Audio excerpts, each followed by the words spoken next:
임하신 주 나의 어둠을 비추시네 내 안에 연약함 모두 씻어주시고 나를 귀히 여기사 안으시네 삶에 임하신 주 모든 두려움 덮으시네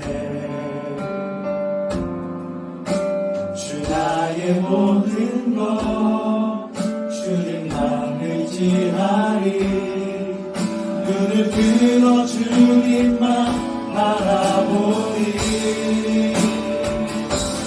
주님을 예배하는 것 주님을 기뻐하는 것 나의 맘과 뜻다해 주님 더 알기 원하네 주님을 사랑하는 것 주님을 닮아가는 나의 유일한 소망이라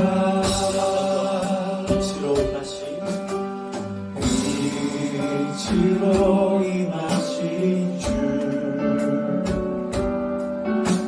나의 어둠을 비추시네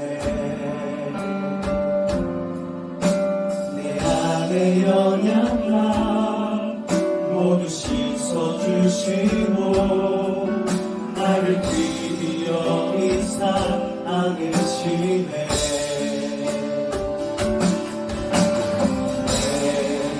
삶에 임하신 주 모든 두려움 덮으시네 주 나의 모든 것 주님만 의지하리 눈을 들어 주님만 바라보리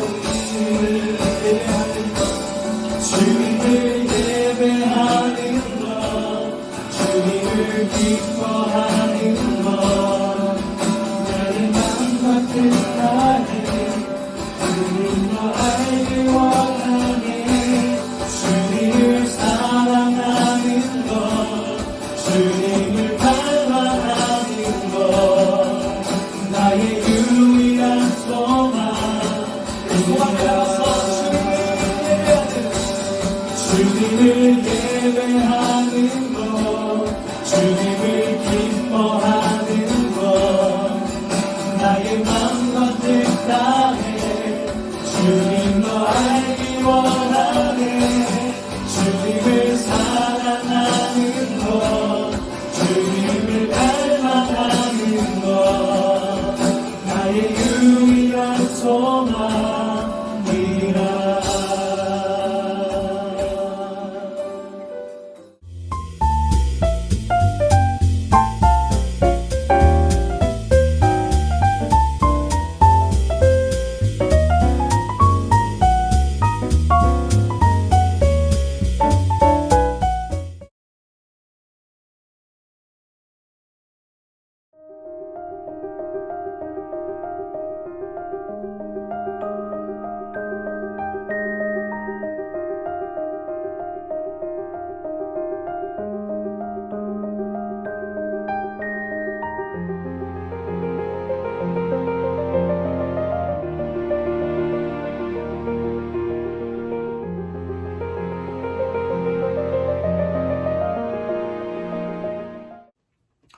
먼저 말씀을 드렸던 것처럼 오늘 우리 세우는 교회 창립주일로 하나님께 감사 예배를 드립니다.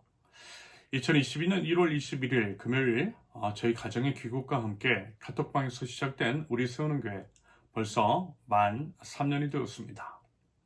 참으로 쉽지 않은 국내외의 상황, 교계의 현실 속에서 물론 여러 불안과 두려움, 어려움과 힘듦이 있었던 것이 사실이지만 그럼에도 하나님의 은혜 가운데에 지금까지 올 수 있었던 것을 진심으로 감사드립니다. 우리 교회가 세워져가는 가정 가운데에 분명 하나님께서 함께 하셨어요. 부인할 수 없는 하나님의 함께 하심, 하나님의 은혜와 사랑, 복내를 주심이 있었습니다. 그렇기 때문에 그래도 나름 수월하게, 심지어는 주변 이웃들, 하나님 나라에 대한 같은 방향성과 꿈을 품고 나가는 동역자들, 그리고 우리 공동체 식구들과 함께 공생과 상생을 추구하고 인색하지 않으면서 서로를 도우면서 지금까지 올 수 있었던 것을 고백합니다. 그러면서 분명히 말씀을 드리고 싶은 것이 있어요. 그것은 우리 시작과 나아가고 있는 것들이 하나님의 말씀에 근거하고 있다라는 것입니다. 스스로 개척하라, 내가 개척하라 라고 하는 말씀에 순종하여 발걸음을 떼었던 우리 세우는 교회. 사람 의지하지 않았어요. 하나님만 의지했어요. 말씀 의지했어요. 하나님께서 이스라엘 백성에게 전리품으로 충분히 취할 수 있을 때 앞으로 치러야 할 가나안 땅 정복 전쟁에서 요긴하게 쓰일 수도 있는 말과 병거, 말의 발의 힘줄을 끊고 병거를 불태움으로써 오직 하나님만 의지하고 나갔던 이스라엘처럼 하나님만 의지했습니다. 사람 찾아간 적 없어요. 어떤 교회에 도움을 요청한 적 없어요. 만 9년 동안이나 부사역자로 몸담고 있었던 교회에 주변에서는 제게 이런 조언을 해줬다고 했죠. 찾아가서 도와달라고 하래요. 하지만 그렇게 하지 않았어요. 기도편지, 보통 이제 밑에 계좌번호를 적고 기도편지라는 명목하에 후원금을 요청하는 형식, 그런 거 취하지도 않았어요. 제가 먼저 그런 식으로 사람 찾아가서 도와달라고 손 벌린 적 없어요. 그랬던 이유는 단 하나, 하나님만 의지하겠다라고 하는 다짐 때문이었습니다. 하나님께서 말씀을 주셨으니 그 말씀에 순종하면 하나님께서 책임져 주실 것이라는 믿음이 있었어요. 그 믿음 하나님께 드렸어요. 그 말씀이 정말 하나님으로부터 온 것이고 하나님께서 시키신 것이 맞는 것이라면 그런 방법이 아니라 할지라도 하나님께서는 우리 세우는 교회를 세워가실 것이라는 믿음이 있었기 때문입니다. 하지만요, 왜 불안하지 않았겠어요? 왜 두렵지 않았겠어요? 때론 원망도 했죠. 때론 눈물도 났어요. 하나님께 뜻도 썼어요. 하나님께서 함께하지 않으시면, 하나님께서 도움 주지 않으시면, 하나님께서 살려주시지 않으시면 못하겠다고, 못 간다고, 그만하겠다고 때도 참 많이 썼어요. 그런데요, 말씀을 따라 발걸음 떼었더니, 아니, 하나님께서 우리의 발걸음을 이끌어 주시더니 마치 이스라엘 제사장들이 요단강에 발을 집어넣었을 때 요단 강물이 말랐던 것과 같은 하나님의 함께 하심의 역사를 경험했어요. 하나님께서 친히 우리 세우는 교회를 세워가시는 것들을 보고 있어요. 그래서 그 기념비들을 세웠던 거죠.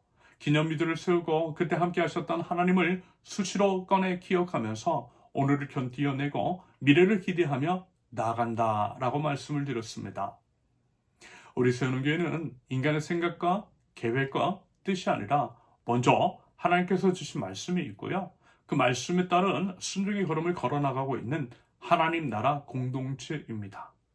우리 교회의 방향성도 마찬가지라고 그랬어요.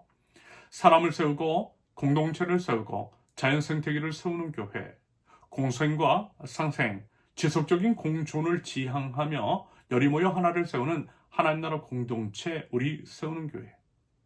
야수, 자본주의, 승자 독식, 배금주의라고 하는 세속주의, 우상숭배적인 가치에 의해서 사람이 무너지고 사람의 존엄이 훼손되어 가는 것들을 봤어요.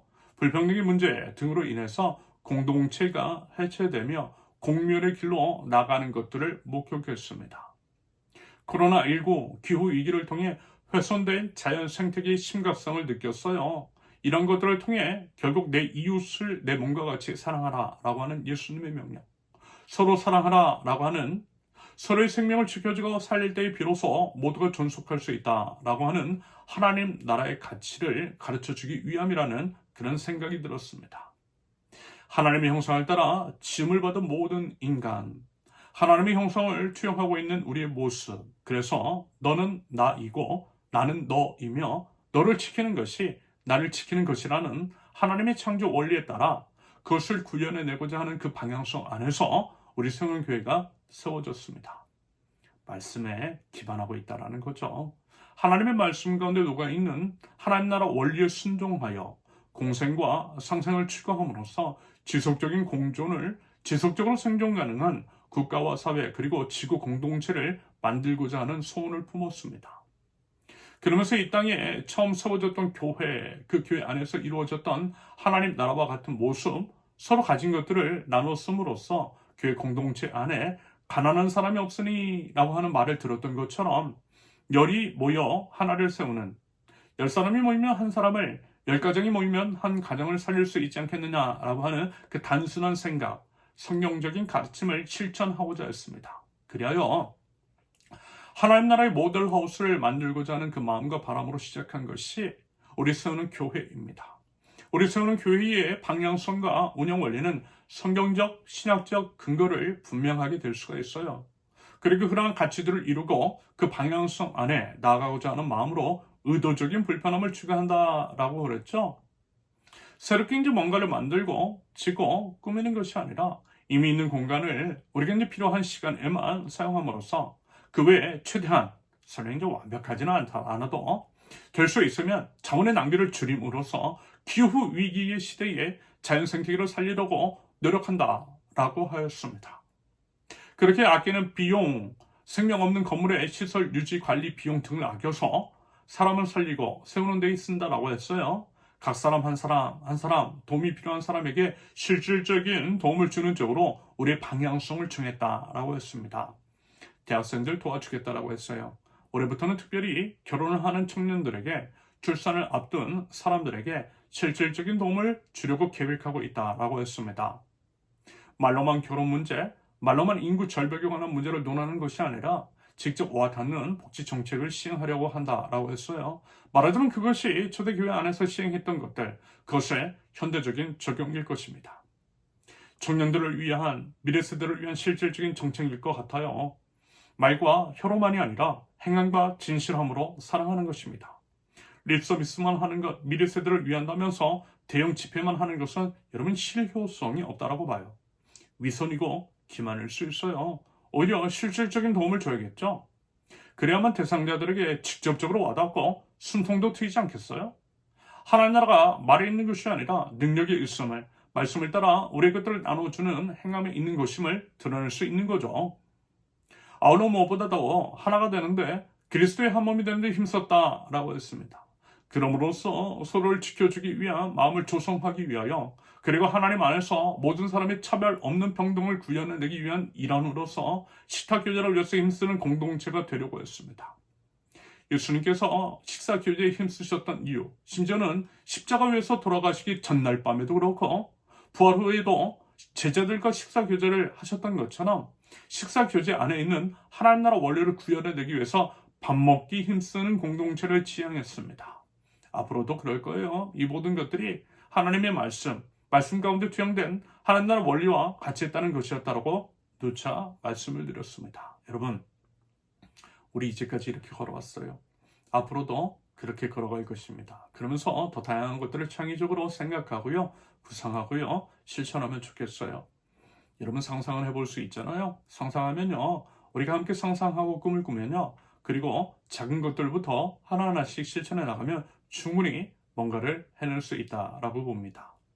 우리가 모두 오감으로 경험할 수 있는 하나님 나라를 이뤄갈 수 있을 것이라고 믿습니다. 그리고 다시 한번 말씀을 드리지만 이 모든 것들은 하나님의 말씀에 근거했다라고 하는 것, 하나님의 말씀을 따라 지금 이 시대에 우리에게 말씀하시는 살아계신 하나님의 말씀에 순종하며 나아가는 것이라는 것, 여러분 이 점을 기억하시면 좋겠어요. 그리고 우리 함께 계속해서 하나님 나라의 모델하우스 세우는 교회를 향해 그렇게 걸어가면 좋겠습니다. 창립기념 주일을 맞이해서 다시금 하나님께서 세워주신 우리 세우는 교회, 지금까지 그 여정 가운데 함께 하신 하나님을 기억하고 기념하고 찬양과 감사를 올려드리며 앞으로도 기도로 나아갈 줄 아는 우리 세우는 교회 공동체 될 수 있기를 바랍니다. 여호수아와 이스라엘 백성들은 하나님의 말씀을 따라 약속의 땅, 가나안 땅을 하나하나씩 점령해 갑니다. 여러분 빈 땅 주지 않으셨어요. 적들이 여전히 질비한 땅 주셨어요. 감나무 밑에서 감 떨어져라 입 벌리고 있는 것, 그렇게 입만 벌리고 있는 것은 신앙인의 태도가 아닙니다. 하나님께서도요, 여러분 그런 거 원치 않으세요. 사실요, 같은 원리입니다. 여전히 강물이 차고도 넘치는 무서운 강물에 발을 먼저 집어넣으라는 것이나, 여전히 무서운 적들이 가득한 땅으로 먼저 나아가는 것이나 결국 똑같은 것입니다. 그저 말씀 따라 순종의 믿음 부인하는 거예요. 죽으면 죽으리라 라고 하는 각오로 하나님의 말씀만 믿고 십자가 위로 올라가라는 것입니다. 그것이 믿음이래요. 그 믿음이 있어야 부활을 경험한다라는 것입니다. No cross, no crown. 십자가 없이 영광 없어요. 죽음 없이 부활 없어요. 죽으면 죽으리라 라고 하는 각오로 죽을 것 같지만 하나님의 말씀 붙들고 하나님의 말씀이 있기 때문에 그 말씀만 보고 순종하며 강물로 뛰어드는 거예요. 적들이 가득한 가나안 땅으로 들어가는 거예요. 십자가 위로 올라가는 거예요. 그러면 살아요. 하나님께서 부활의 영광을 맛보게 해주십니다. 여러분 기억하세요. 하나님께서 빈 땅 치고 그 땅 차지하라 하신 적 없어요. 우리의 노력도 필요해요. 우리 애씀도 필요해요. 우리는 하나님의 은혜에 의하여 믿음으로 구원을 얻었지만 그 믿음 우리의 삶으로 증명해야 한다라는 것입니다. 가만히 있는다라고 해서 구원을 이룰 수 있는 것이 아니라는 것입니다. 은혜에 마땅한 반응으로서 말씀에 순종하는 삶으로서 우리의 믿음을 증명해야 합니다. 삶의 반응이 없고 그래서 변화가 없었던 1세대 이스라엘은 광야에서 모두 죽었습니다. 오직 믿음으로 하나님께 반응을 하고 삶의 변화를 통해 그 믿음을 증명했던 이스라엘 2세대만 가나안 땅에 들어갈 수 있었습니다. 여러분, 성경이 기술하고 있는 이 내용을 가볍게 여기면 안 돼요. 우리의 삶을, 우리의 믿음을, 믿음의 삶이 무엇인지를 깊이 고민하고 그 고민에 따라 깊어진 삶의 변화를 통해 우리의 믿음을 증명해야 합니다. 이것이 신앙인의 바른 태도입니다. 아무튼 이스라엘 백성, 말하자면 여호수아 12장, 여호수아 책의 분량 중에 중간 정도 되는 이 시점에 정산을 한번 해요. 중간 정산 혹은 중간 점검이라고도 할 수 있겠습니다. 이제까지 어느 정도의 땅을 차지했느냐라고 하는 것들을 정산하고 점검해 보는 거죠. 그러면서 이제 오늘 말씀에서 본문으로 삼은 여호수아 12장, 그 중에서 1절부터 6절까지는 모세가 정복한 왕들이 누구인지에 대해서, 그리고 7절부터는 여호수아가 정복한 왕들은 누구인지에 대해서 서술하고 있습니다. 모세가 정복한 땅, 요단강을 건너가기 전 요단강 동편에 있는 땅은 르우벤 지파와 갓 지파와 므낫세 지파 중에 반절, 므낫세 반쪽 지파에게 이미 땅으로 줬죠. 그들에게 이미 땅 분배가 끝났습니다. 그래서 이제 어떤 의미로는요, 그들이 이제 나머지 9지파판의 몫을 위한 전쟁에 참여하지 않겠다 할 수도 있어요. 하지만 그것은 도의적으로도 무엇보다도 이스라엘의 하나의 공동체로서도 용납할 수 없는 문제였다고 그랬죠. 르벤 지파와 갓 지파와 므낫세 반쪽 지파도 당연히 이 부분에 대해서 동의를 하고 가나안 땅의 모든 정복 사업이 끝날 때까지 함께 전쟁을 치르기로 했습니다. 이건 뭐 이제 특별하거나 대단한 것이 아니라 당연히 그래야만 하는 사안입니다. 그러고 나서요, 지금까지 정복한 땅들이 있었어요. 그 땅을 여호수아는 이렇게 했다라고 성경은 기술합니다. 7절 하반절을 보면 여호수아가 이스라엘의 지파들에게 그 지파의 구분을 따라 그 땅을 나누어 주어서 가지게 하였다. 각 지파의 구분을 따라 그 땅을 나누어 주어서 가지게 하였다라고 하는 이 말, 한마디로 골고루 균형 있게 평등하게 배분했다, 분배적인 정의를 실현했다라는 의미일 것 같아요. 하나님께서 허락하신 땅, 함께 애써서 취한 땅을 어느 한쪽에 치우침 없이 함께 나누어 가졌다라는 것입니다. 하나님의 정의, 분배의 정의를 실현한 것입니다. 여러분, 성경의 원리라고 하는 것, 하나님의 나라가 그렇다라고 했어요. 앞서 말씀을 드렸던 것처럼 사도행전에서 말씀하고 있는 처음 교회에 대한 묘사, 즉 교회 공동체 안에 가난한 사람이 없었다라고 하는 것은 바로 그런 의미의 확장이라고 했습니다.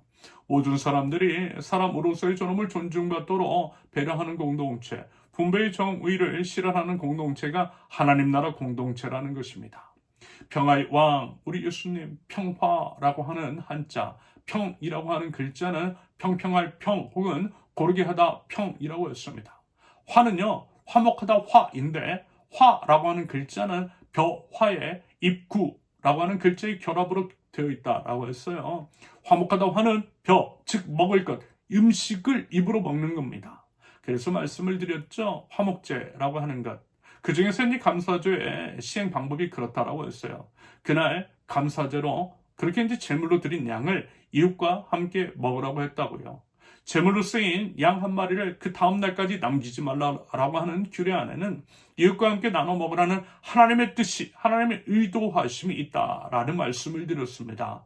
화목이라고 하는 것은 그런 것이라고 했어요. 함께 나눠 먹음으로써 화목하게 된다고 했습니다. 입이 열려야 맘도 열리는 몸입니다. 그래서 우리 공동체가 함께 먹는 것들을 지향하고 그것들을 통해서 하나님께 화목제로서 하나님께 감사를 드린다라고 누차 수차례 말씀을 드리고 시행하고 있는 거예요. 그런데요, 평화래요.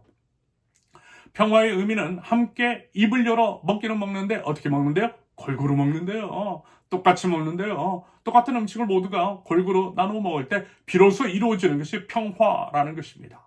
여러분, 그래서 성찬식 때 같은 빵 먹는 거예요. 같은 포도주 먹는 거예요. 누가 많이 먹고 적게 먹지 않고 똑같은 음식, 똑같은 양으로 먹는 거예요. 평화의 예수님을 예배하는 우리가 같은 음식을 골고루 나눠 먹는 거죠. 맞아요, 여러분.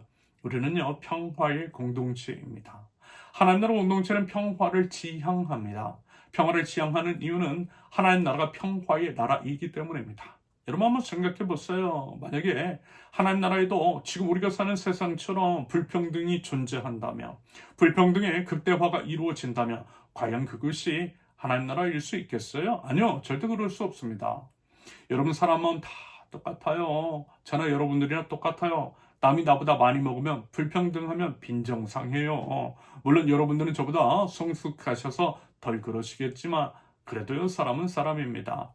여러분, 싸움이 왜 일어나요? 혼자만 타먹고 혼자만 잘 살겠다라고 하니 싸움 일어나는 것입니다. 과거 여러분 민중의 봉기를 한번 떠올려 보세요. 탐관 오리에 대응해서 일어났던 민중의 봉기들. 탐관 오리들이 나라님이 혼자만 잘 먹고 혼자만 잘 살겠다 하니까 화가 난 것입니다. 백성들은 쫄쫄 굶어 죽는데 권력자들은 배가 터질 때까지 먹고 멀쩡한 음식을 음식 쓰레기로 남기러 버리니까 열받은 거예요. 그래서 화가 차고도 차올라 터져서 봉기를 일으킨 것입니다. 지난번에도 한번 말씀을 드렸듯이 세상에 일어나는 모든 전쟁, 모든 싸움은 결국 이 때문입니다. 불평등 때문이에요. 독점 때문이에요. 소수가 많은 것들을 가져가려고 하기 때문입니다. 적당히 하면 그나마 참을만 할 텐데 해도 너무하니까 결국에는 터진 거예요. 그래서 평화가 뭐라고요? 골고루 나누어 먹는 것입니다.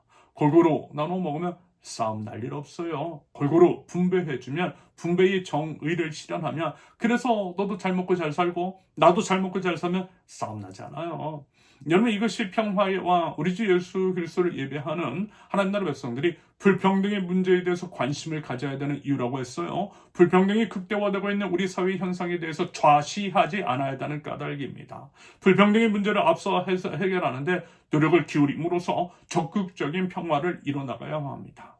불평등의 원인이 되고 있는 부동산 문제에 대해서도 적극적으로 관심 가져야 되는 거예요. 특별히 우리 교회가 협력을 하고 있는 신년 함께라고 하는 단체, 토지의 공공성, 토지는 하나님의 것이고 토지는 인간의 기본 생활권과 관련된 공공의 재화라는 인식을 회복하는데 제도의 개선을 이루기 위해서 힘을 써야만 하는 이유입니다. 여러분, 제발 하나님 나라 관점으로 세상 보세요.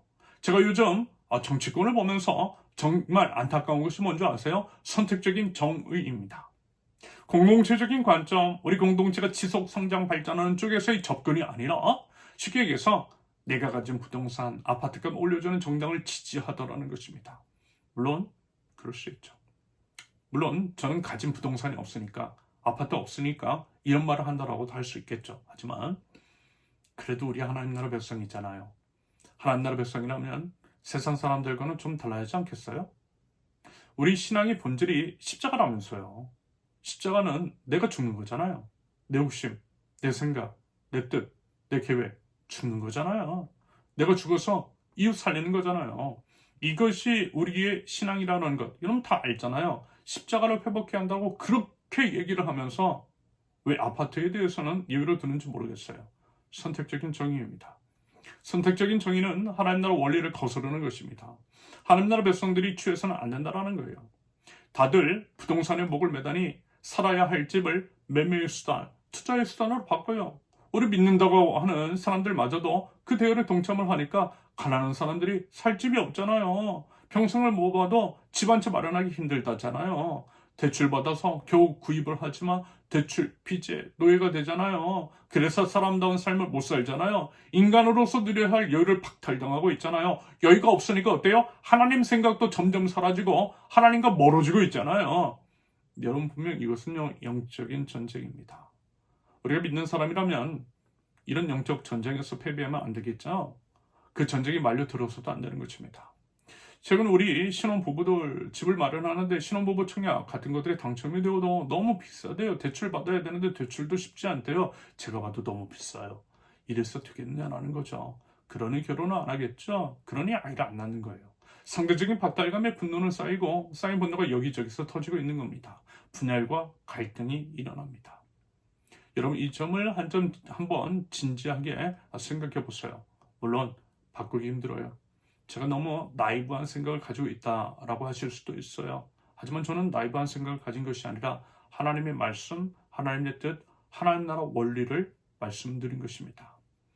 사실 이제 부동산 공화국이 된 우리나라 교인들마저도 부동산 투기 열풍에 가당한 것은 교회의 책임이 크다라고 봐요. 우리 이제 선배 목사들 중에 부동산에 규지들이 많은 거 아시죠? 이름만 되면 알만한 사람들, 여러분들이 몰라서 그렇지 부동산으로 돈 어마어마하게 벌었어요. 그리고 그것들 자식들에게 세습했어요. 목사부터가 그러하니 교회가 그러하니 교인도 그러한 것이겠죠. 한국 사회 대부분의 문제는 결국 한국 교회에서 비롯된 것이 맞아요. 그래서라도 교회는 이 부분에 대해서 철저하게 회개하고 부동산에 대한 욕망 멈춰야 됩니다. 수명 없는 건물짓기 경쟁, 이미 있는 건물도 멀쩡한데 그거 부수고 거액을 들여 새로 짓고 그러면서 자원을 낭비하고 자원의 낭비 등을 통해 자연 생태계를 파괴하는 것 멈춰야 됩니다. 대신 나눠야 돼요. 골고루 우리 모든 사람들이 사람다운 삶을 살아갈 수 있도록 생활을 보장해 줄 수 있는 그런 일들을 해봐야죠. 우리 이웃의 삶이 파괴되고 사람다운 삶을 못 사는데 여러분 교회 건물만 번듯하면 뭐 하겠어요? 하나님께서 과연 그 건물 자랑스러워 하실까요? 하나님은 온 우주에 충만하신 분인데 아무리 높고 넓고 화려한들 하나님을 그곳에 모실 수 있겠어요? 오히려 이웃들을 위해 우리의 것들을 나누어 줄 때 그곳에 하나님이 계시겠죠. 그것이 하나님께서 받으실 만한 예배라고 하시겠죠. 수많은 작은 교회들이 사라지고 있는데 마치 이제 대형마트, 초대형 쇼핑몰처럼 그렇게 이제 소수의 교회만, 소수의 이제 부자 교회만 살아남으면 여러분 하나님께서 좋아하실까요? 같은 시간, 같은 공간에 최대한 많은 사람들을 집어넣어서 대량 생산을 하듯 그렇게 이제 교인들을 찍어내면 되겠느냐고요. 교회가 백화점을 닮아가고 신앙마저도 소비하도록 해서야 되겠느냐는 것입니다. 여러분, 이 점을요 진지하게 생각해 보면 좋겠어요. 하나님 나라의 평화, 예수님께서 보여준 평화는 골고루 나눠 먹음으로써 모든 사람이 모든 교회가 생존 가능할 수 있도록 서로를 지켜주는 데에서부터 비롯됩니다. 여호수아는 지도자로서 그 역할을 했어요. 그렇게 각 지파에게 땅 나눠줬어요. 정의로운 지도자로서 분배의 정의를 실현했고요. 분배의 정의를 통해 평화를 조성했습니다. 성경적 정의는 하나님의 약자에 대한 끈질긴 편애라고 했죠. 결국 정의는 평등을 실현함으로써 분배의 정의를 실현함으로써 모든 사람의 존엄을 지켜주는 것입니다. 빈부귀천, 남녀노소 따지지 않는 거예요. 모든 사람은 하나님의 형상을 따라 지음을 받은 존귀한 존재로서 대접해주는 거예요. 그것이 정의입니다. 그래서 성경은요 그런 이야기 많이 나와요. 사회적인 약자들, 고아와 과부, 외국인들을 지켜주라는 제도적인 장치로서 그들에 대한 실질적인 구제책을 마련하신 것은 그 때문이었습니다. 한편 그와 같은 맥락에서 여호수아와 그 지도자들이 땅을 분배할 때 자기 것들 먼저 챙기지 않았다라는 것. 자기들 것 먼저 챙기지 않았을 뿐더러 당연히 더 많이 챙겨가지도 않았어요. 그래서 여호수아와 그 외 지도자들은 하나님께서 보시기에 괜찮은 지도자들, 정의로운 지도자들이었어요. 과거 제가 부사역자 시절 참으로 안타까웠던 것은 뭐냐면 교회에서 이런 정의로운 지도자들 저는 한 번도 못 만나봤다라는 것입니다. 오히려 세상보다 더한 승자 독식의 구도로 모든 것들을 다 가져가는 사람만 봤어요. 교회가 무너지든 말든 어렵게 되든 말든 상관없이 자기 몫부터 다 챙겨가는 사람들 봤어요. 부사역자들 뻔히 갈 곳 없는 것을 알면서 믿음의 모험 운운하면서 내쫓는 걸 봤어요. 세상은 인구 절벽 문제로 다자녀에게 혜택을 주는데 교회는 아이가 많으면 교회에 부담된다고 쫓아냈어요. 일일이 열거하기 힘들지만 얘기하면 너무 속상해서 다 말씀드리지 않겠지만 교회는 정의롭지 못했어요. 이게 참 안타까워요. 그래서 우리 교회는 그렇게 하지 않으려고 해요. 최대한 공평하게 앞서 말씀을 드린 것처럼 골고루 혜택이 돌아가도록 실질적인 도움이 될 수 있도록, 그리고 그 사람이 우리 주변에까지, 그 사랑이 우리 주변에까지 흘러갈 수 있도록 노력하고 있어요. 물론 아직 우리 교회 규모가 작아서 별것 없고 사실 이제 나눌 것도 별로 없을 수 있지만 그래도 그 방향성 안에서 최대한 시행하고 있어요. 전체적으로는, 공동체적으로는 역시 규모가 너무 작기에 비록 개별적으로 그렇게 이제 취하고 있는 것들이 있지만 그 혜택을 경험해 보신 분들은 알 것입니다.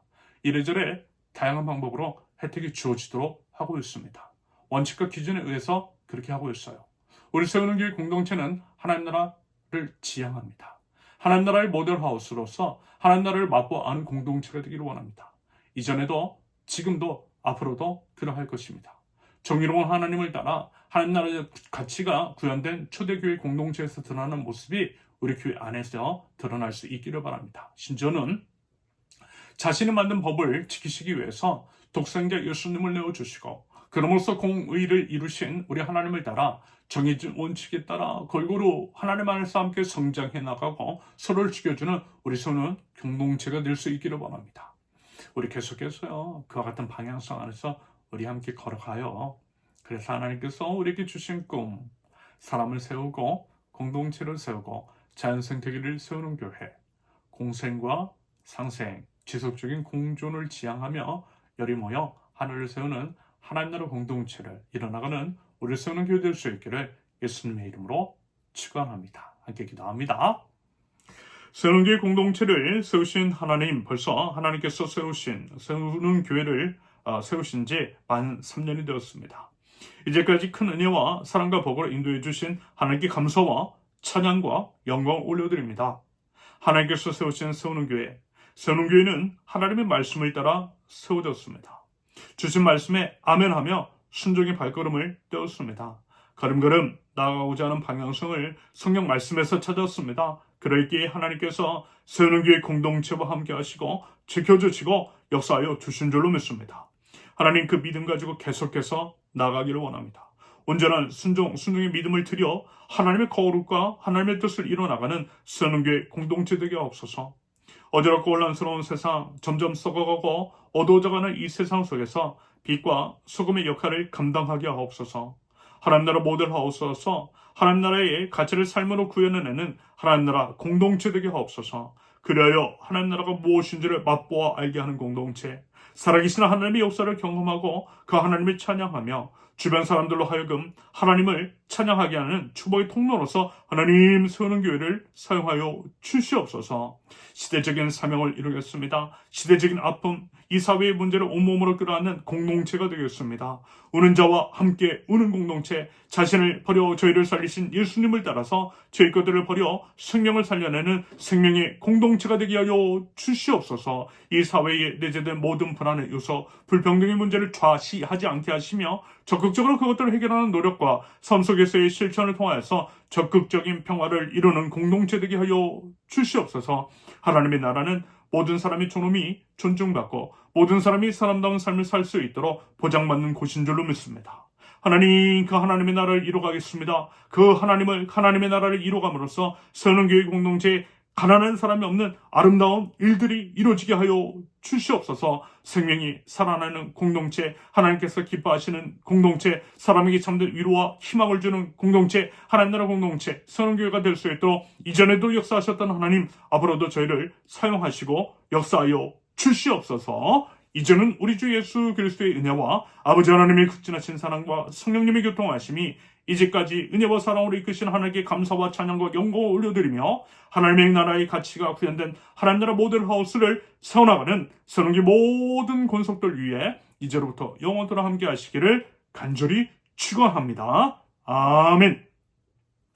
감사합니다. 모든 예배를 마쳤습니다. 다시 한번 우리 세우는 교회를 세워주시고 이끌어 가신 하나님께 감사와 찬양과 영광을 올려드리면서 이번 한 주도 하나님 안에서 건강하고 행복하고 또 안전한 삶을 사실 수 있기를 바랍니다. 감사합니다. 사랑합니다. 축복합니다.